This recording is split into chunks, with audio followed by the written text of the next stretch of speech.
গতকাল ছিল পয়লা বৈশাখ। তো ছোটোবেলায় আমরা যেভাবে পয়লা বৈশাখ দিনটা পালন করতাম, আজও চেষ্টা করি সেইভাবেই পালন করতে। তো গতকালকে সন্ধেবেলা সবাই মিলে বেরিয়েছিলাম একটু ঘুরতে।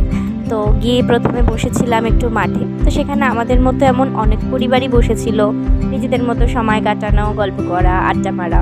তো আমরাও সেইভাবেই বসে বসে আড্ডা মারছিলাম। খুব সুন্দর হাওয়াও দিচ্ছিল। শুধু যে বসে গল্প করেছি তা নয়, গল্প করতে করতে মুখটাও সমপরিমাণেই চলেছে। খোলা ছাড়ানো বাদাম, তারপরে ঘটি গরম, তারপর পাপড়ি চাট, এই সমস্ত খাচ্ছিলাম, গল্প করছিলাম। তারই মাঝে শ্রী একটা আলো জ্বলা গরু কিনেছিল। তো সেটাকে ঘাস খাওয়ানোর জন্য গরুটাকে নিয়েও একটু ঘোরাঘুরিও করছিল। তো যাই হোক, সেই সমস্ত করে তারপরে একটু ডিনারের পালা। তো গিয়েলাম একটু ডিনার করতে, সেখানে খাওয়া দাওয়া সেরে তারপরে আবার আনন্দ করে সবাই মিলে বাড়ি ফিরলাম। খুব সাধারণভাবে কিন্তু খুব খুশি আর আনন্দে পয়লা বৈশাখের দিনটা কাটিয়েছি। আপনারাও জানাবেন সবাই মিলে কেমনভাবে পয়লা বৈশাখের দিনটা কাটালেন। আর আবারও সবাইকে শুভ নববর্ষ। বছরের প্রত্যেক কটা দিন সবাই খুব ভালো থাকবেন, সবার নতুন বছর খুব সুন্দর কাটবে। দেখা হবে আবার পরের ভিডিও। টাটা।